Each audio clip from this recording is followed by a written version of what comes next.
¿Qué tal? Espero que estén bien, compañeros y maestra.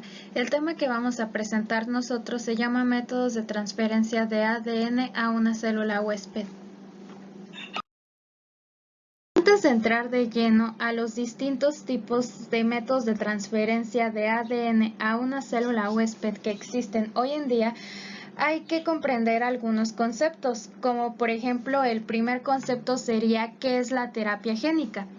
Bueno, la terapia génica se puede definir como el conjunto de técnicas que permiten vehiculizar secuencias de ADN o de ARN al interior de células diana. Esto con el objetivo de modular la expresión de determinadas proteínas que se encuentran alteradas, revirtiendo así el trastorno biológico que ello produce. Ahora bien, en función del tipo celular diana, existen dos modalidades de terapia génica, y la primera es la terapia génica de células germinales. ¿Esta en qué consiste? Bueno, esta va dirigida a modificar la dotación genética de las células implicadas en la formación de óvulos y espermatozoides, y por tanto, esta terapia es transmisible a la descendencia. Este tipo de terapia genética sería la indicada para corregir de forma definitiva las enfermedades congénitas, una vez que la técnica sea eficaz y segura, claro. Digo claro, porque por el momento esto no se puede dar, ya que la terapia génica de la línea germinal humana no ha sido practicada debido a las limitaciones de la tecnología de manipulación de las células germinales y a consideraciones éticas. Pues está la rama de la bioética. También es por el peligro de la modificación del acervo genético de la especie humana. Y otra cosa es por el riesgo de potenciación genética, que derivaría en prácticas de eugenesia por selección artificial de genes que confiriesen caracteres ventajosos para el individuo. Y bien, la segunda función del tipo celular de la terapia génica pues es la terapia génica somática. Esta consiste en modificar la dotación genética de células no germinales, es decir, de las células somáticas o constituyentes del organismo. ¿Cómo se realiza? La modificación genética no puede transmitirse a la descendencia, como vimos en la terapia génica que es de células germinales. Por consenso general entre los investigadores y con la legislación actual basada en motivos éticos y de seguridad, solamente se lleva a cabo protocolos clínicos en este tipo de terapia genética. En un principio, la terapia génica somática no ha sido motivo de reservas éticas, salvo las relacionadas con su posible aplicación a la ingeniería genética de potenciación, es decir, toda manipulación genética cuyo objetivo sea potenciar algún carácter como la altura sin pretender tratar alguna enfermedad. Pues como ustedes saben, la altura no es un problema. Es diversidad que existe entre nosotros, pero si es para tratar alguna enfermedad, como por ejemplo el cáncer, el SIDA y todo eso, pues aquí sí se ocuparía. Entonces, tenemos otro tipo de clasificación para la terapia génica, y esta clasificación consiste de acuerdo a su función de la estrategia aplicada. Y aquí, como vemos, puede aplicarse en terapia génica in vivo y terapia génica ex vivo. Se preguntarán en qué consiste cada una de estas terapias. Bueno, la primera terapia, que es la génica in vivo, pues esta agrupa las técnicas en las que el material genético se introduce directamente en las células del organismo, sin que se produzca su extracción y manipulación in vitro. Y la terapia génica ex vivo, pues esta comprende todos aquellos protocolos en los que las células a tratar son extraídos del paciente, aisladas, crecidas en cultivo y sometidas al proceso de transferencia in vitro. Estas, una vez que se han seleccionado a las células que han sido efectivamente transducidas, se expanden en cultivo y se introducen de nuevo en el paciente.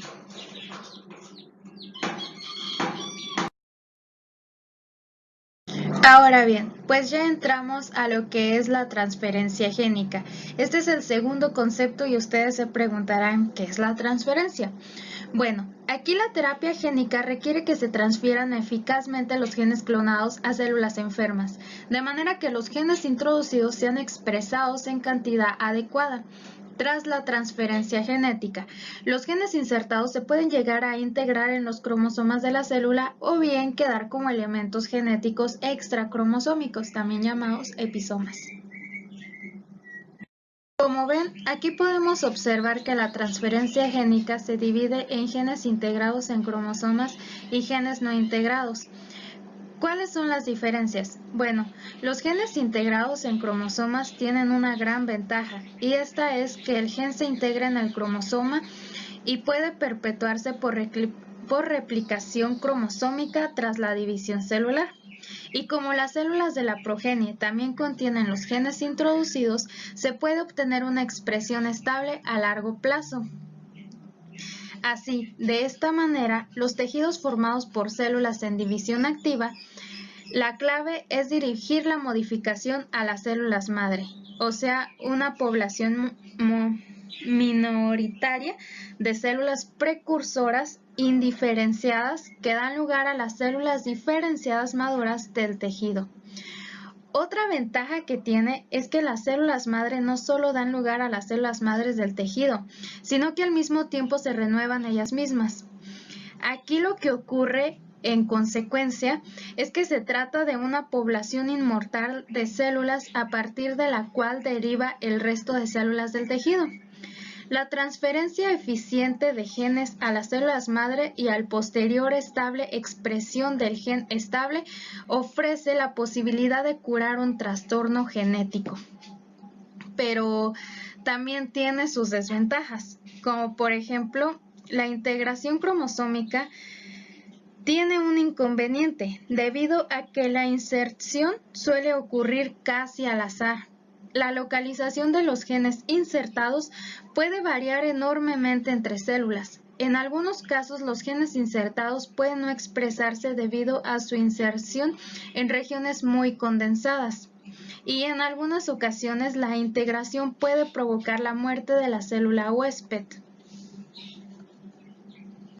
Ahora bien, los genes no integrados lo que consiste es que en algunos sistemas de transferencia génica están diseñados para insertar genes en las células donde pueden quedar como elementos extracromosómicos y tener una expresión elevada. La desventaja es que si las células están dividiéndose activamente, el gen introducido puede no segregar igualmente a las células hijas, por lo que la expresión a largo plazo puede ser un problema. Ahora vamos a ver los métodos de transferencia génica y como aquí podemos observar tenemos físico-químicos o no virales y transferencia medida por virus. Un poco acerca de los métodos físico-químicos o también conocidos como no virales. Estos fueron los primeros en ser desarrollados. En estos métodos, el ADN foráneo o exógeno está integrado en un plásmido, que es una molécula de ADN que puede ser mantenida de manera episómica, es decir, de forma estable e independiente del genoma de la célula huésped. Ahora hablemos un poco de la transferencia medida por virus. Pues en esta se sustituyen ciertos genes prescindibles del vector por aquellos genes que se desea introducir en las células diana. La región que ocupan estos genes se denomina región para inserción o cassette. Su tamaño, o sea que son el número de kilobases. También depende del tamaño de virus y de los genes que puedan ser sustituidos. Y obviamente constituye un factor limitante a la hora de insertar las secuencias génicas de interés. Actualmente los virus constituyen la forma más eficaz de transferir genes terapéuticas al interior de las células diana y son los vectores más utilizados en terapia génica. Ahora bien, ya vamos a ver los distintos métodos de transferencia de ADN que existen a una célula huésped. Y vamos a ver como primer tema la electroporación de células de tejidos vegetales. ¿En qué consiste? Ahora bien, veamos en qué consiste la electroporación. Como sabemos, la electroporación es un tipo de manipulación directa y también se conoce como técnica de permeabilización celular. Aquí tenemos dos definiciones que básicamente dicen lo mismo, pero en lo que consiste la electroporación es que lo que va a hacer es que se le quiere insertar ADN foráneo de interés nuestro. Por medio de un choque eléctrico, lo que va a hacer es que la membrana va a abrir sus poros para que este ADN foráneo tenga acceso a introducirse dentro de la célula. En esta diapositiva pues vemos una imagen donde está mostrando el proceso que dije. Aquí tenemos la célula como tal antes del pulso eléctrico. Como vemos pues está bien cerradita y todo. Aquí dice que van a introducir los genes o los genes de interés. Lo que va a pasar durante el choque eléctrico es que se van a comenzar a abrir los poros y entonces va a comenzar a pasar nuestro gen de interés. Después de la electroporación o el choque eléctrico, pues ya tenemos dentro los genes de interés. Pero, ¿qué pasa si este voltaje no es adecuado? Aquí en la diapositiva muestra unos voltajes, pero esto es solamente para los tejidos vegetales, porque también tenemos para las células animales y para las bacterias también se aplica esta técnica, pero no puse ahí los voltajes de ellos. Bueno, si el voltaje no es adecuado y, por ejemplo, si este se excede, se forman poros en la membrana y puede causar daños irreversibles a las membranas, causando su muerte. También si los compuestos extracelulares tienen una exposición excesiva a los campos eléctricos, puede provocar lo mismo, su muerte. Aquí navegando por la red, pues me encontré un video muy dinámico acerca de esta técnica. Como vemos, esos puntos rojos son el ADN de interés que nosotros queremos. Ahí están, felices, pasa el choque eléctrico, abren los poros, se meten dentro de la célula y ya tenemos la célula electroporada. Este aparato que vemos ahí lo utilizan muchos laboratorios y es muy costoso, se llama electroporador y pues sirve para dar ese choque eléctrico.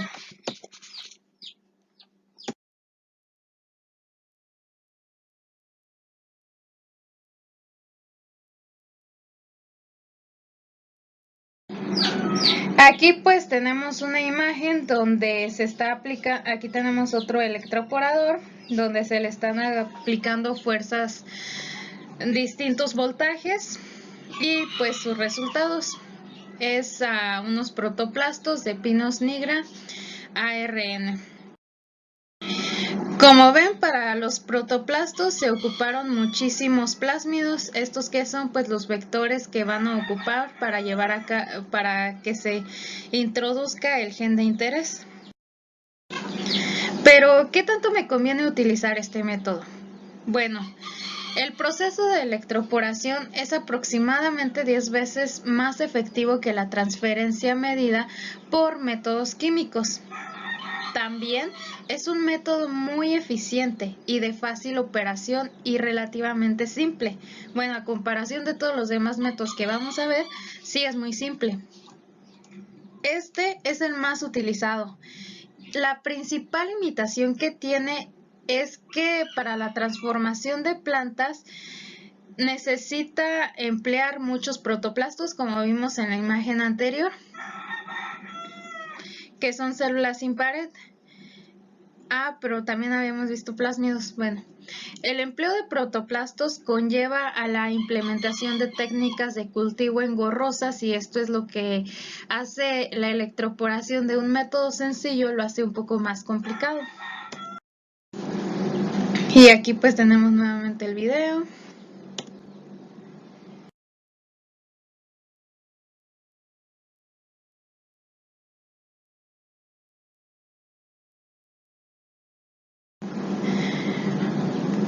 ¿Dónde se aplica la electroporación? Bueno, la electroporación se utiliza para insertar ADN en una amplia variedad de células animales, así como en las de vegetales, de bacterias y levaduras. Se usa indistintamente para expresión transiente o estable. Y los factores que influyen en la eficiencia de la electroporación son los siguientes: la magnitud del campo eléctrico aplicado, la duración del pulso eléctrico, la temperatura, la concentración y tipo de ADN. La composición iónica del medio también influye mucho. Aquí como vemos, esta es una aplicación, bueno, las otras imágenes anteriores eran aplicadas a tejidos vegetales, pero esta es en unas células CHO a un ratoncito. En lo que consistió fue en aislar el ovario y establecer una nueva línea celular. Otro método que vamos a ver es la inyección directa de ADN. ¿En qué consiste el método de inyección directa de ADN? Bueno, esta es otra de las técnicas más simples. Para poner nuestro tipo de ADN de interés que nosotros queremos clonar, los vectores que vamos a utilizar en este caso puede ser un plásmido, un producto de PCR o un oligonucleótido. Este se va a aplicar por medio de inyección intramuscular o vacunas de ADN. La ventaja que tiene es que tiene muy buena transferencia. La desventaja es que tiene mala eficiencia de transfección. Otra de sus ventajas es que ocupa cortas expresiones. ¿Esto qué quiere decir? Que como nosotros sabemos, el cromosoma está compactado. Ese cromosoma, si nosotros lo descompactáramos y lo empezáramos a desenredar como un hilo, sabríamos que mide muchísimos metros, pero sería mucho ADN innecesario. Nosotros solamente lo queremos por alguna característica que creemos que le hace falta para que se pueda curar la persona o cosas así. Esta inyección directa de ADN a veces también requiere de otras técnicas como la electroporación que vimos anteriormente o los electrodos in situ. ¿Y dónde se aplica esta técnica? Bueno, se aplica en transfección a músculos, en el cerebro, piel, hígado y tumores. Aquí vemos una imagen que nos está explicando cómo se realiza la inyección directa de ADN por medio de plásmidos. Como vemos, aquí le inyectan un plásmido. La parte naranjita, café o amarilla, no sé qué color sea, es el ADN de interés que nosotros queremos. Como ven, es la corta expresión. Entonces aquí está al exterior de la célula. Lo metemos a su citoplasma. Se va a meter al núcleo, el núcleo lo va a detectar y entonces va a clonar esa parte de DNA que nosotros queremos, pues que saque las millones de copias. Va a salir y al exterior, en este caso, aquí va a tener una respuesta inmune. Posiblemente es para una enfermedad o para alertar a la... Bueno, pues aquí dice para que comience la respuesta inmune, por ejemplo, como la gripa o cosas así, cuando te ponen ese tipo de vacunas. Ahora tenemos otra técnica y esta es conjugados moleculares poliplixes DNA. Bueno, estos vectores se basan en moléculas bifuncionales obtenidas por unión covalente entre un policatión polilisina que posibilita la unión y condensación del DNA y un ligando o anticuerpo monoclonal que confiere especificidad celular. Sus ventajas es que esta molécula forma complejos con DNA de estructura definida, toroidal, que permite su fácil captura por la célula, siguiendo una ruta endocítica medida por receptores. También la ventaja más clara del sistema es su especificidad. La desventaja es que, sin embargo, la mayor parte de los complejos que entran en los endosomas finalizan en los lisosomas, donde son degradados. Ahora bien, los polímeros catiónicos asociados al ADN los pueden distribuir por medio de aerosoles por inhalación con polímeros que se degradan en citosol. Este es específico al tracto respiratorio, ya sea tumores de pulmón. No se expresa en otros tejidos y es relativamente eficiente y no puede ser muy grande. Otra técnica que tenemos es la fusión de proteínas. Esta técnica fue desarrollada por Sniffer en 1980 y perfeccionada por Russell Tecan en 1982. El método consiste en obtener protoplastos de bacterias que llevan alto número de copias de plásmido de interés y fundirlos directamente con las células de mamífero en cultivo. Para ello, el plásmido de interés se multiplica en la bacteria en presencia de cloranfenicol para amplificar el ADN. Posteriormente se rompe la pared celular bacteriana con lisosima. Los protoplastos resultantes son centrifugados sobre la monocapa de células superiores y tratadas con un agente de fusión. Comúnmente el agente de fusión que se emplea es el polietilenglicol. Después, como resultado del proceso de fusión de las membranas celulares, el contenido de las bacterias es depositado en el citoplasma de la célula superior, o sea, la del animalito, y el ADN plasmídico es transferido al núcleo de esta. El polietilglicol es retirado y las células tratadas con kanamicina para inhibir el crecimiento de posibles bacterias sobrevivientes. Y pues ahí ya está el ciclo completo de ¿En qué consiste esta técnica? Bueno, la fusión de protoplastos no es un método muy eficiente, pero se utiliza para las transfecciones trascientes como estables, las líneas celulares en las cuales el proceso de endocitosis ocurre de forma ineficiente. Para estos tipos de células, la fusión de protoplastos puede llegar a ser de altísima eficiencia.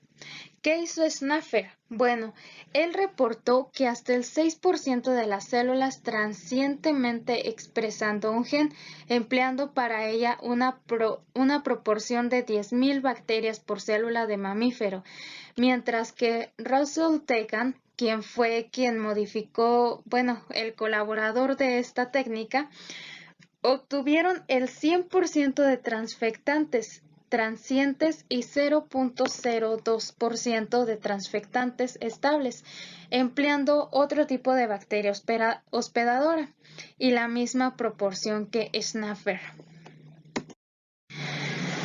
¿Cuáles son las ventajas y desventajas de esta técnica? Bueno, la ventaja es que radica en su eficiencia para ciertos tipos celulares y pues la gran cantidad de manipulaciones que conlleva es el tiempo de trabajo y que normalmente no son posibles las transfecciones, por lo que el gen de interés tiene que estar siempre contenido en un plásmido junto con el marcador de selección y esto se podría considerar como su desventaja. Pero como el resultado de la fusión por lo general se obtienen múltiples copias del plásmido integrados en forma de támses repetitivos en el cromosoma huésped. Hola maestra, hola compañeros, nosotros en esta ocasión yo les voy a hablar sobre la biobalística y la microinyección. ¿Qué es la biobalística? ¿Qué es la transformación por el método de biobalística? Una de las definiciones más comunes es esta. Estas técnicas se basan en la utilización de microesferas de metales como oro o tuxteno, que van desde los 0.4 micrómetros de diámetro recubiertas de ADN que se desea introducirle, cual es precipitado sobre ellas con cloruro cálcico y que se dispara sobre las células. O bien, el uso de microproyectiles que llevan dentro gotas de ADN a transfectar en solución. El proceso de biobalística, microproyectiles a alta velocidad son usados para incorporar ADN dentro de las células intactas y tejidos. Esta alta velocidad es usada para que el ADN y otras sustancias atraviesen las paredes celulares y membranas, ya que el ADN es disparado dentro de las células. Esto es lo que nos lleva a decir que es una biobalística biológica, es decir, es un método de transferencia directa de genes en una célula, con el objetivo de crear organismos transgénicos. Este es el método de transferencia directa más utilizado para transformar las células vegetales. Su mecanismo es el siguiente. La técnica consiste en bañar partículas esféricas de oro o tuxteno con ADN precipitado previamente con ácido cloruro cálcico, espermidina o polietilenglicol. El objetivo de esta parte de la técnica consiste en aumentar la frecuencia de células transformadas, aumentando la cantidad de plásmidos de ADN. Posteriormente, las partículas son aceleradas a velocidades que van desde los 300 a los 600 metros sobre segundo en un equipo especializado. El alcance de la penetración de las partículas de las células pueden controlarse variando la intensidad del estallido, es decir, las partículas han de atravesar para alcanzar la célula. En términos generales, los análisis de los patrones de integración indican que el bombardeo con microproyectiles resulta en la integración del transgén completo y de los transgenes arreglados, los cuales son frecuentemente detectados en un variable número de copias.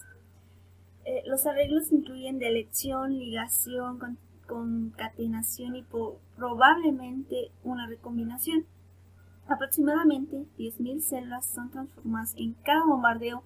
En ocasiones, las células transformadas que son detectadas por la expresión de un gen marcador solo expresan el ADN transferido de forma transitoria. La configuración de los vectores utilizados en biobalística influye tanto en la integración como en la expresión de dichos genes. La transformación resulta eficaz cuando se usa ADN lineal en vez de un ADN circular. Además, los plásmidos de tamaños superiores a 10 kilobases pueden ser fragmentados durante el bombardeo con microproyectiles, produciendo una tasa menor de células transformadas. La desventaja y las ventajas. Una de las desventajas es que este método que presenta es múltiple inserción del transgén en el genoma de la planta, lo que conlleva el silenciamiento e inestabilidad del mismo. Las ventajas una de ellas es la transformar plantas que no pueden ser infectadas por Agrobacterium tumefaciens. Se pueden transferir ADN sin el uso de vectores especializados. La introducción de múltiples fragmentos de ADN se logra por un co-bombardeo, eliminándose la necesidad de construir grandes plásmidos. Se elimina la expresión de genes reporteros que pueden ocasionar falsos positivos. La transformación del organelo solo se logra por este método de transformación. Otro tema es la microinyección. La microinyección es un proceso que consiste en utilizar microagujas para inyectar sustancias a nivel microscópico o en el límite macroscópico dentro de una célula viva. Es un simple proceso mecánico en el cual con una aguja extremadamente fina penetra la membrana celular y a veces la envoltura nuclear para lanzar su contenido. La microinyección es normalmente realizada bajo un microscopio óptico llamado micromanipulador. El proceso es frecuentemente usado con un vector en ingeniería genética y transgénica para inyectar material genético en una célula. El proceso de clonación también involucra microinyecciones. Las microagujas miden alrededor de 10 micrómetros, pueden contener cerca de 15 microlitros de ADN. Es similar a la sección transversal de un cabello. Es un método muy preciso de transferencia génica. Este proceso requiere de personal capacitado. Algunos de los tipos de microinyección es la microinyección espermática. Esta indica en casos de infertilidad masculina y hace posible la fecundación del óvulo con un único espermatozoide. Esta técnica ha resuelto desde su aparición innumerables casos de infertilidad en el factor masculino severo. Es un procedimiento que se empezó a desarrollar en 1992, mediante el cual se inyecta con una microaguja un espermatozoide dentro del ovocito. A diferencia de la fecundación in vitro convencional, en donde se incuban los espermatozoides en el óvulo para que se dé la fecundación, en esta microinyección espermática se consigue la fecundación mediante la inyección espermática. Otro de los tipos de la microinyección pronuclear. La microinyección pronuclear o microinyección de ADN en cigotos es la inyección del gen de interés en un huevo fertilizado. El gen debe ser insertado antes de que se efectúe la primera división celular para que todas las células del animal contengan dicho gen. Es una de las técnicas más extendidas en la generación de ratones transgénicos. Sin embargo, esta técnica tiene un éxito limitado en mamíferos superiores debido a los problemas específicos inherentes a su baja eficiencia. Así, para producir un único animal fundador son necesarios cerca de 1000 cigotos. La microinyección de genes dentro de óvulos fertilizados es un vector comúnmente utilizado en la producción de plantas y animales transgénicos. Para ejecutar la microinyección se necesita personal capacitado con el objetivo de dañar a la estructura genética. En términos generales, hablando de la microinyección, se puede decir que es una tecnología que permite introducir mecánicamente una solución en el interior de la célula con ADN, es decir, mediante una micropipeta que se controla con la ayuda del micromanipulador bajo un microscopio de alta resolución. Básicamente se usa como un método para establecer líneas celulares que llevan copias integradas del ADN de interés.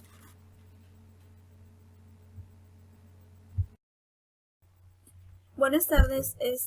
También hoy en esta ocasión también les vamos a hablar sobre otro método físico, que es el bombardeo de microproyectiles recubiertos con ADN. ¿Qué son los métodos físicos? Estos son los que se logra introducir mecánicamente ADN a células, es decir, un claro ejemplo es el bombardeo de microproyectiles recubiertos con ADN. Y les voy a hablar también sobre dos métodos químicos de transfección celular, que es el método del dextrano y el método del fosfato cálcico. ¿Qué es el bombardeo de microproyectiles recubiertos con ADN? Este método de transfección celular consiste en la introducción del ADN adherido a micropartículas que se disparan a altas velocidades sobre las células. Ha sido utilizado de forma satisfactoria para introducir ácido nucleico a las células en cultivo. Recordemos que uno de los primeros reportes de transfección celular de células de mamíferos empleando microproyectiles fue publicado por Selenin y colaboradores al introducir el gen de resistencia a neomicina en fibroblastos. También otros reportes han aparecido en los últimos años que incluyen la transfección de ovocitos de peces, células humanas, fibroblastos de pollo, miotúbulos esqueléticos y miocardiocitos, entre otros. También se adaptó la metodología para las células en suspensión y se ha logrado transfectar células linfoides humanas. Este método se ha demostrado como efectivo de transferir genes tanto in vitro como in vivo. Sin embargo, características de rigidez de los diferentes tejidos, la procedencia del ADN extraño y la capacidad de transcripción intrínseca que producen a grandes variaciones en la eficiencia de la expresión de los genes en conjunto. Esto podría sugerir aplicaciones limitadas de esta tecnología en la terapia génica, pero sería útil para investigaciones en la expresión de construcciones de ADN en tejidos específicos. A pesar de los avances alcanzados, se puede decir que, a comparación con la biobalística, la biobalística no es utilizada como una técnica de rutina por su carestía. Las dificultades para su aplicación y la existencia de otros métodos mucho más simples y costeables. Bueno, este sería el método físico. Ahora les voy a hablar sobre un método químico.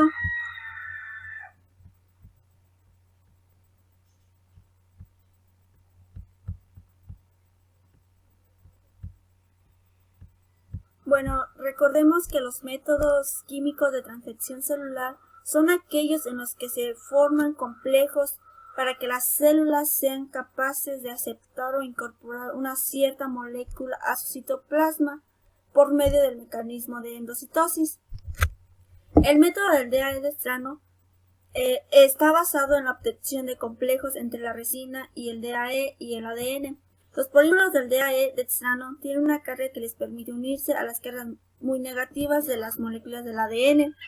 El ADN acomplejado se introduce en las células mediante choque osmótico, mediante DMSO o glicerina.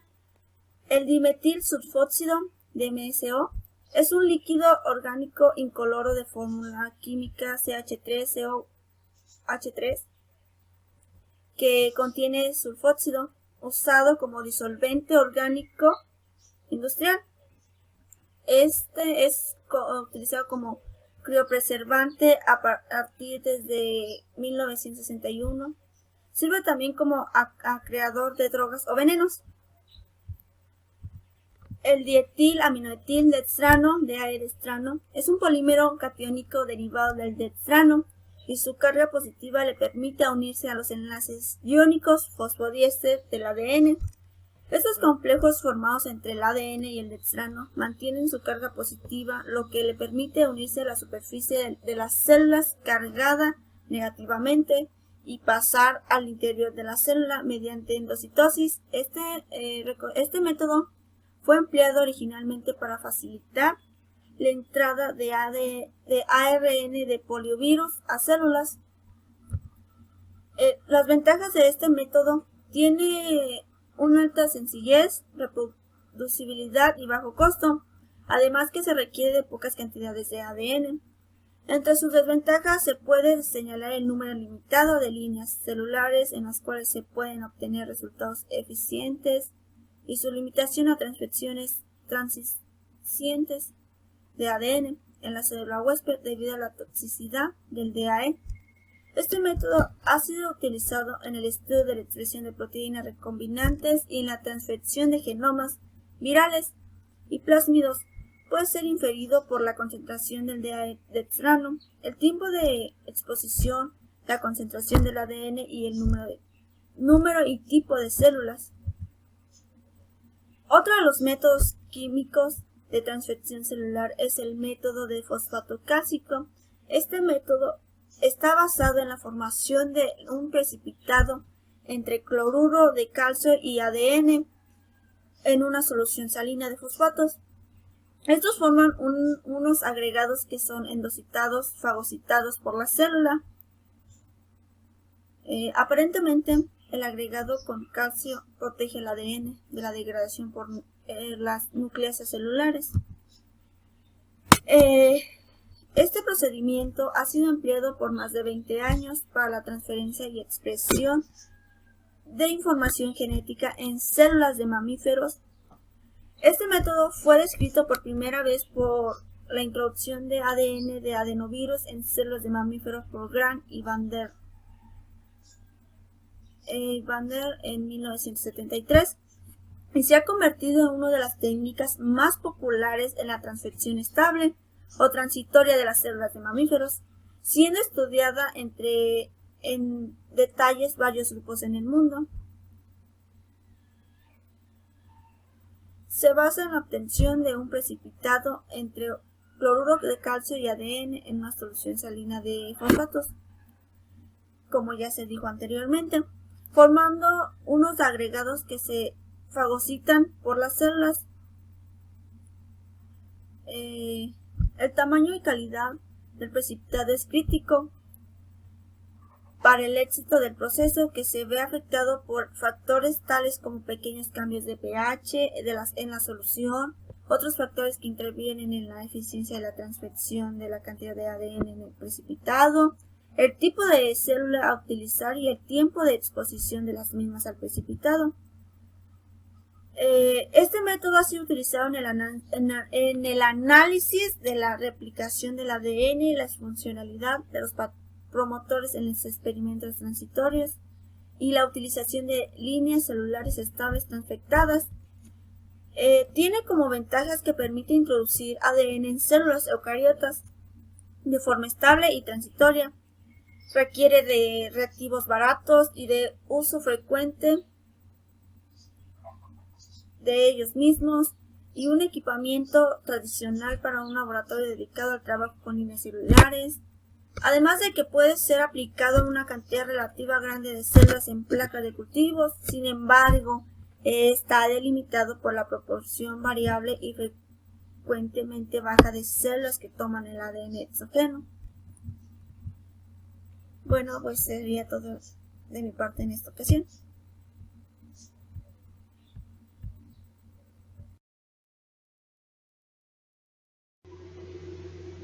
La lipoefacción es una estrategia para transportar e introducir material genético transgenes en células. En la lipoefacción, el ADN va introducido en un liposoma catiónico que entra en la célula por endocitosis. Este es un sistema de transporte de DNA muy prometedor debido a su baja toxicidad y alta versatilidad química y alta eficacia.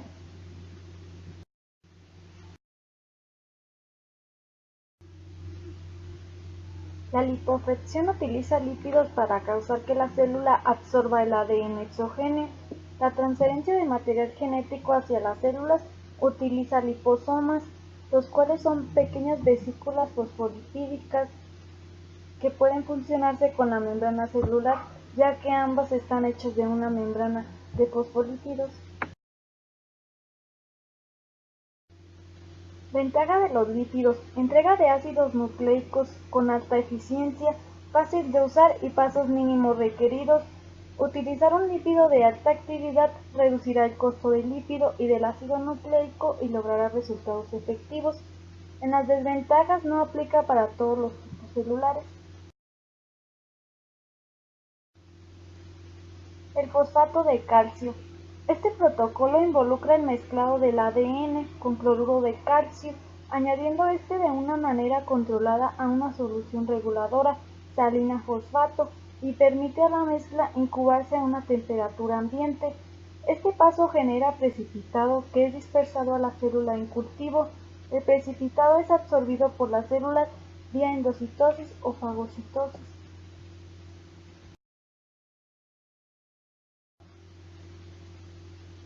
En las ventajas tenemos que es económico, con alta eficiencia y depende del tipo de célula. Puede ser aplicado a un amplio intervalo de tipos celulares y puede ser usado para transfección transitoria y transfección estable.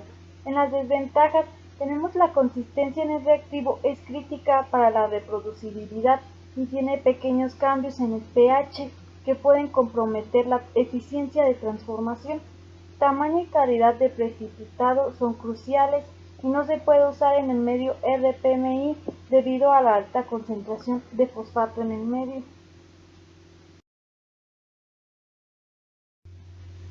Los polímeros catiónicos.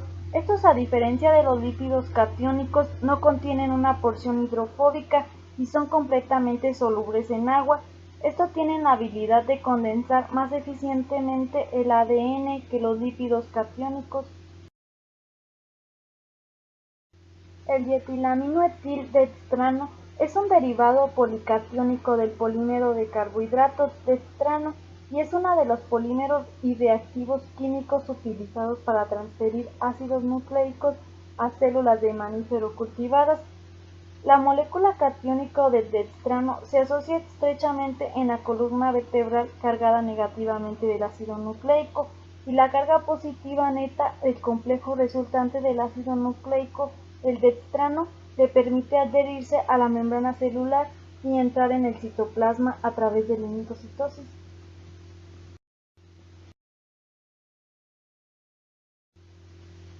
En las ventajas tenemos que es económico, fácil de realizar y rápido, puede ser aplicado a una amplia variedad de tipos celulares. Y en las desventajas, las altas concentraciones de dextrano pueden ser tóxicas para las células, eficiencias de transfección varían con cada tipo celular y solo puede ser usada para transfección transitoria. En este video podemos ver el proceso de la lipofección.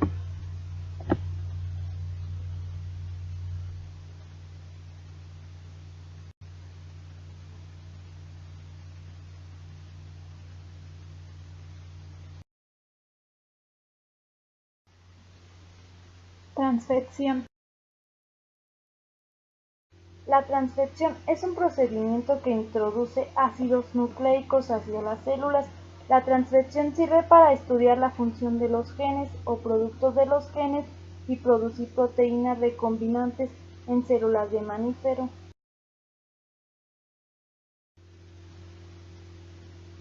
En la transfección estable, el material genético introducido tiene un gen marcador para la selección transgenes, los cuales son integrados en el genoma huésped y sostienen la expresión incluso después de que la célula huésped se reaplique. Y en la transfección transitoria, estos genes transitoria transfectados solo son expresados por medio de un tiempo limitado y no son integrados al genoma. Hay métodos biológicos, químicos y físicos, pero el método ideal debe mostrar alta eficiencia de transfección, baja toxicidad de las células, efectos mínimos en la fisiología normal y además de ser reproducible y fácil de usar. Bueno, aquí tenemos una tabla de métodos de transferencia convencional.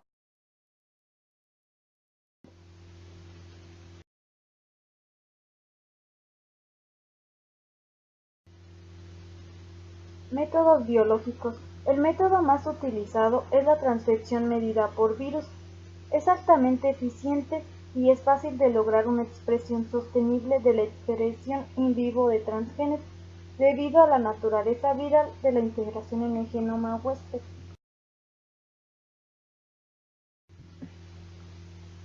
Vectores virales. Retrovirus encuentra el virus murino de leucemia, virus de inmunodeficiencia humana, virus introtrópico de células T humano, y en el virus del ADN se encuentra el adenovirus, virus adenoasociados y virus de herpes simple.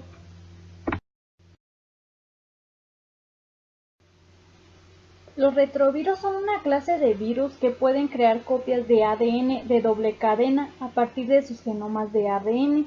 Estas copias pueden ser integradas en los cromosomas de las células huésped. El adenovirus es una clase de virus con genomas de ADN de doble cadena que causan infecciones respiratorias, intestinales y de ojos en los humanos.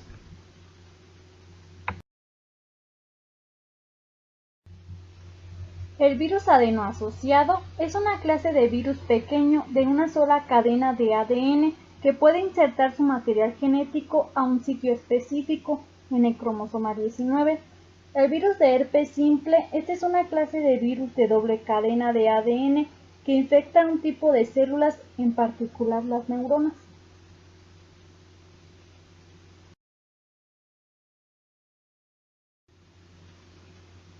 Métodos químicos. Por lo general utilizan un polímero catiónico, fosfato de calcio, lípido catiónico o un aminoácido catiónico. Los químicos cargados positivamente forman complejos químicos, ácidos nucleicos con ácidos nucleicos cargados negativamente. Estos complejos cargados positivamente son atraídos a las membranas cargados negativamente.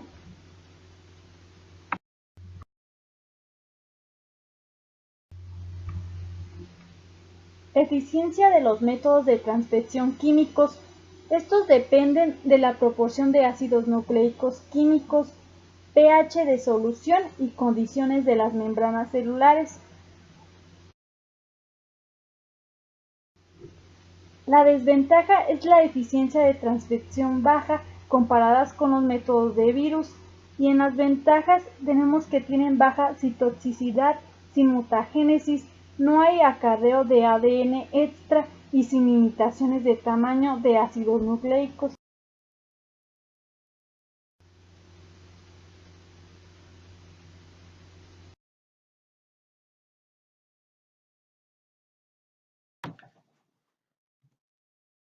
Buenos días, compañeros y maestra, dándole seguimiento al tema sobre la transferencia, sobre los métodos de transferencia del ADN a una célula huésped. Para esto, la tecnología del ADN recombinante nos permite manipular el genoma de un individuo, permitiéndonos o ofreciéndonos no solo el desarrollo de nuevos métodos de diagnóstico, sino también la transferencia de información genética. Dentro de este tema, mis compañeros les estuvieron hablando sobre los métodos de transferencia físico-químicos.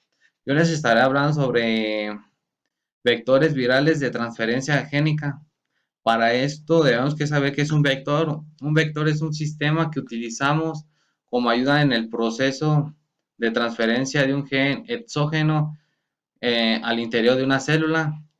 Para ello, en este punto estaremos utilizando vectores virales, que son virus modificados que sirven como vehículo para transferir material genético exógeno al núcleo de la célula.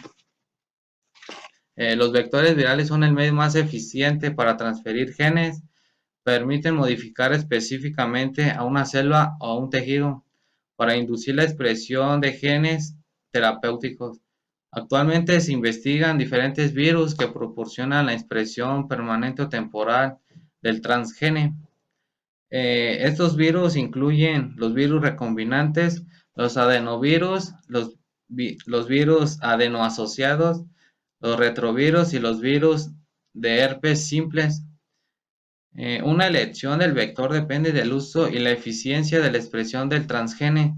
También se considera que su producción sea fácil y segura. La capacidad que tienen los virus para transferir genes de manera natural es la cualidad más atractiva para convertirlos en una herramienta eficiente en los modelos de transgénesis in vitro e in vivo. Estaremos hablando sobre los virus.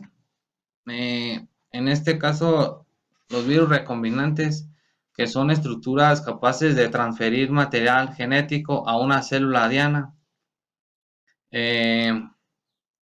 Las partículas virales silvestres no se pueden emplear directamente como vectores, como les había mencionado. Un vector viral es un virus altamente modificado de expresión, con su expresión necesaria.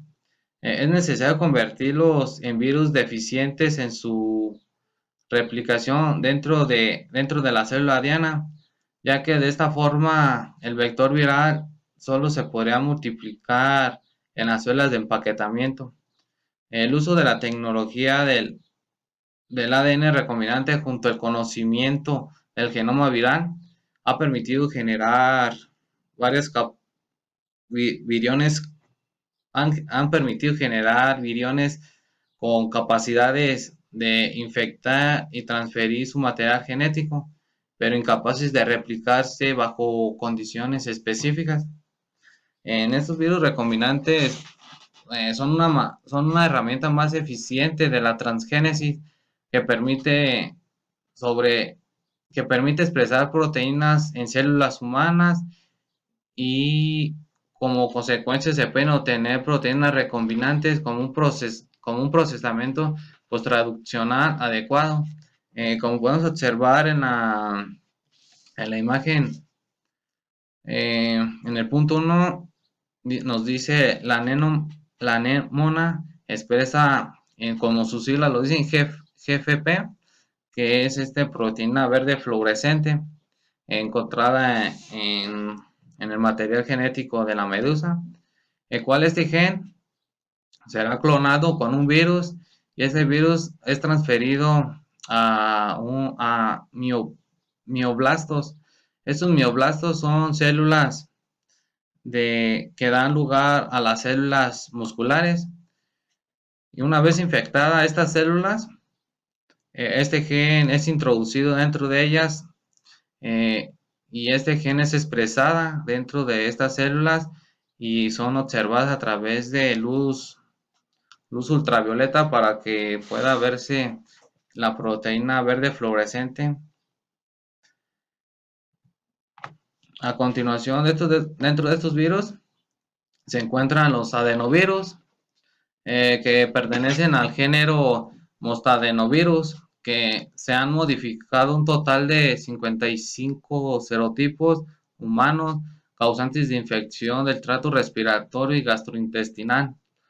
Los adenovirus tienen importancia clínica porque generan infecciones respiratorias y conjuntivales, como yo lo había mencionado. El prefijo adeno deriva del término latino glándula. Estos virus se aislaron por primera vez en las amígdalas y en las glándulas adenoideas de los humanos. Estos adenovirus son utilizados ya que son altamente estables sin integrarse en el material genético de la célula diana, Un inconveniente es que algunas de las proteínas virales pueden ser tóxicas para la célula. Estos adenovirus se utilizan en terapia génica in vivo, ya que pueden infectar de forma eficaz células que no están en fase de división o en fase GO y facilitan la expresión de grandes cantidades de producto proteico. Los adenovirus son viriones sin envoltura y con genoma constituido por ADN de doble cadena de aproximadamente 26 a 45 kilobases. Se replican en el núcleo de la célula que se está dividiendo o en células quiescentes. Estas células, bueno, pues, estas células quiescentes nos quieren decir que no están en división o en fase GO, como yo los había mencionado,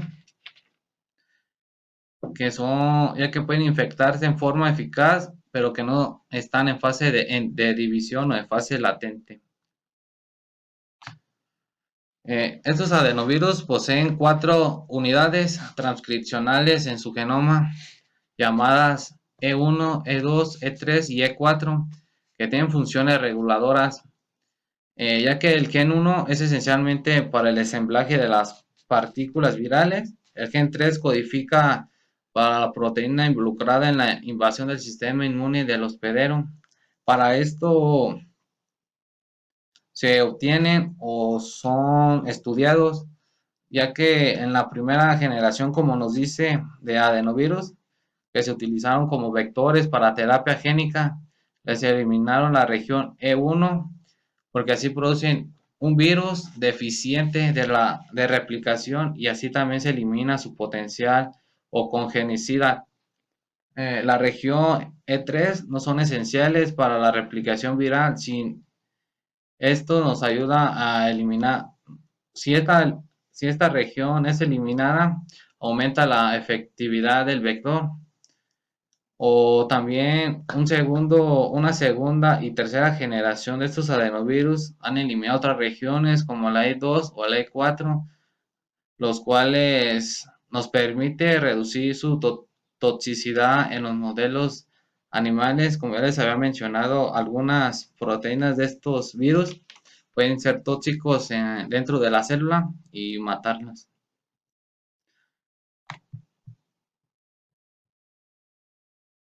Otro de los virus llamados adenoasociados, ¿por qué? Estos, bueno, como lo dice, son asociados, son la unión de dos virus. Como nos dice, los virus anosociados, o como su sigla lo dicen, AAV, están constituidos por ADN de cadena sencilla que requieren de un adenovirus o de un virus herpes que coopere con sus funciones para que se puedan replicar. Como lo dices, pues, se asocian unos con otros. Los adenovirus adenosociados no son patogénicos y su genoma con 4.7 kilobases que contienen dos marcos de lectura, como su sigla lo dicen, URF, que están flanqueados por repeticiones terminales invertidas, como su sigla lo dicen, es ITR. Los marcos de lectura son esenciales para el rescate, la replicación, el empaquetamiento y la integración. O RFC se le llama, o también se le llama la secuencia de ARN comprendida entre un codón de inicio de la traducción y un codón de terminación. Estos virus son uno de los vectores más utilizados, principalmente porque inducen una expresión eficiente del transgene por tiempos prolongados en diferentes tejidos como lo son el hígado, el músculo, la retina y el sistema nervioso central. Los diferentes serotipos de adenoasociados tienen distintos patrones de expresión debido a las diferencias de las células y en las actividades intracelulares. Yo puse algunos ejemplos, puede ver más. Y ahora más para irlos guiando o más o menos cómo son sus funciones. El serotipo de los virus adenoasociados 1 es adecuado para inducir la expresión en el músculo esquelético y la retina, mientras el serotipo adenoasociado 5 traduce eficientemente a las neuronas y a las células de pulmón. Se encuentra el serotipo 2, serotipo 3 y entre otras.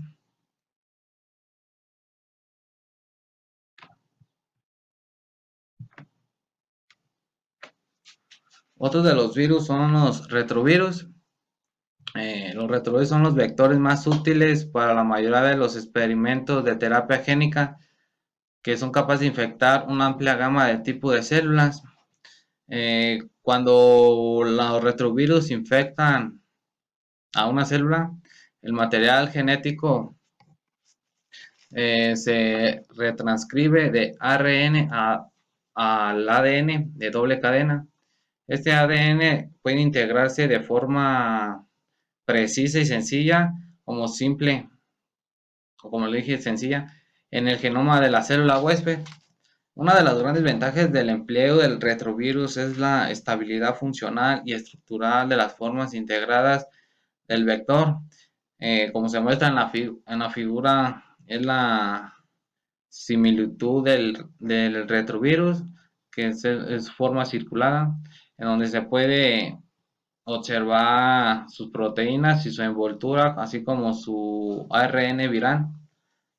A pesar de que los retrovirus pueden integrarse en cualquier parte del genoma, parece que existen ciertos lugares de inserción preferenciales. Esto quiere mencionar que son puntos específicos del virus donde puede pegarse o unirse a diferentes receptores de la célula.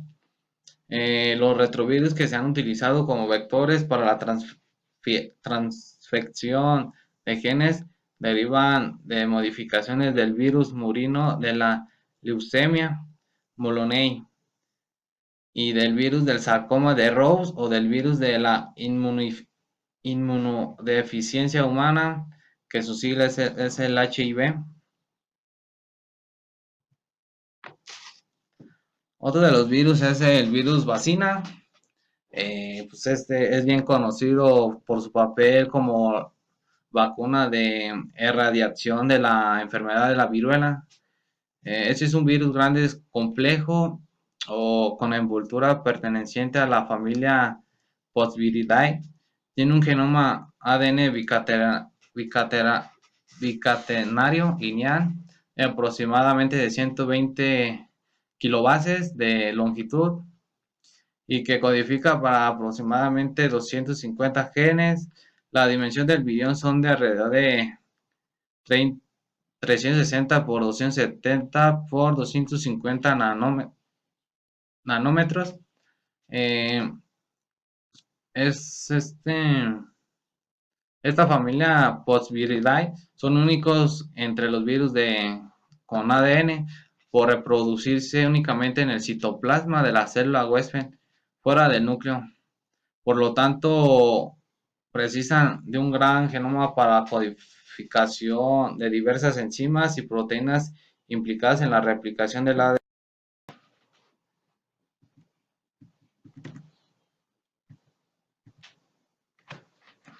Puesto que la información de este virus vacina es muy corta o es muy poca, actualmente los científicos estudian el virus vacuna para su uso como una herramienta para la introducción de genes en los tejidos biológicos, como son en la terapia génica o ingeniería genética. Por otra parte, debido a la preocupación reciente de que la viruela pueda ser usada como agente de bioterrorismo, los científicos han renovado su interés en el estudio de esta vacuna por esta causa o podría ser una consecuencia fatal hacia las personas. No se ha encontrado tanta información sobre este virus ya que pues no es muy utilizable o el virus herpes simple.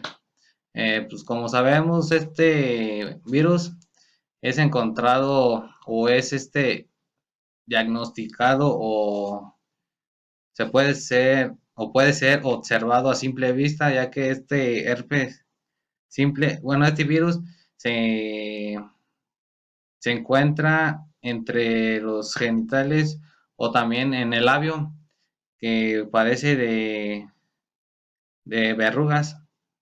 Este virus herpes simple se ha caracterizado en dos serotipos diferentes, que es el virus herpes simplex 1 y 2, mientras que el 1 se asocia generalmente a la infección de la lengua, boca, labios, faringe, como lo había mencionado, que son, que son tipo verrugas encontradas superficialmente en la piel y en ojos. Y en el del serotipo tipo 2 se asocia principalmente con la infección en genitales y al igual que si los recién nacidos están expuestos a este virus, también pueden presentarlos. Los herpesvirus, también llamados, son altamente citotóxicos, pero también tienen la capacidad de establecer infecciones latentes, particularmente en las neuronas.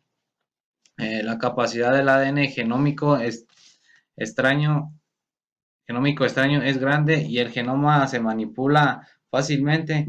Todo esto hace que los hipervirus sean atractivos como vectores víricos siempre cuando se puedan superar la patogenicidad innata del virus. Su citotoxicidad y la represión transcripcional son asociados a la latencia. Algunas de las aplicaciones dentro de estos vectores virales son en la investigación biomédica, puesto que dentro de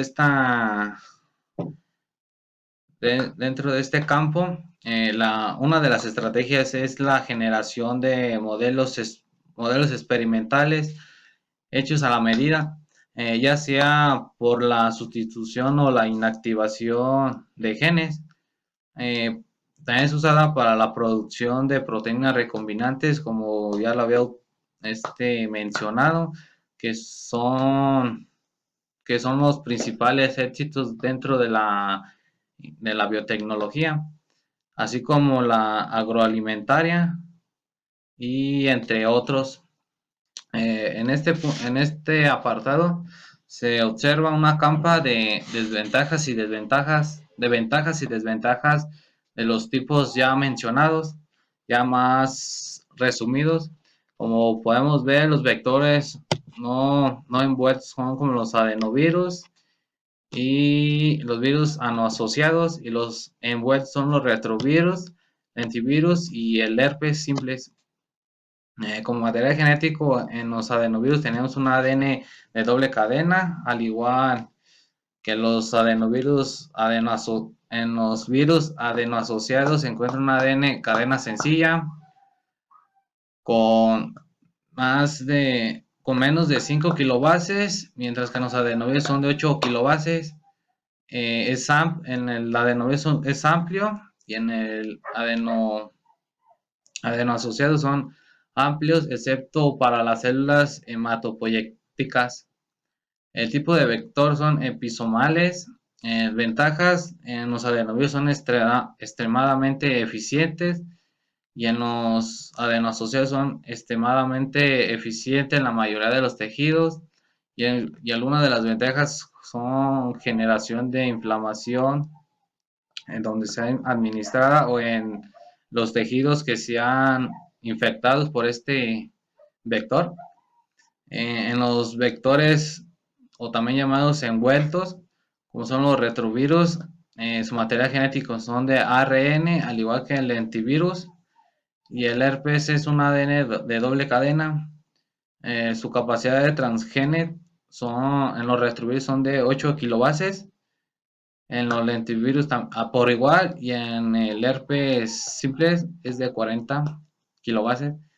En el tropismo, en los retrovirus son células en división, en los lentivirus es amplio, y en el herpes simple son en neuronas. El tipo de vector es integrado, al igual en los dos primeros, y en el herpes episomal. Algunas de las ventajas del retrovirus es persistente y se transfieren a células de división. En los lentivirus es persistente en la mayoría de los tejidos, y en el herpes simple la capacidad para insertar genes de gran capacidad de transgene. Y algunas de las desventajas de estos virus: el retrovirus puede inducir ongénesis, en el antivirus puede inducir ongénesis, y en el herpes simple una de sus desventajas es expresión transitoria en las células diferentes a las neuronas. Y esto generalmente sería todo dentro de estos métodos de transferencia del ADN a una célula huésped. Como ya vimos, en los virus no simplemente se utiliza ADN, sino también están caracterizados por utilizar ARN. Por esta sencilla razón son muy utilizables, pero algunos cuantos virus, ya que algunos están en estudios y algunos ya están en prueba. Y muchas gracias por su atención, y que pasen una linda tarde o mañana.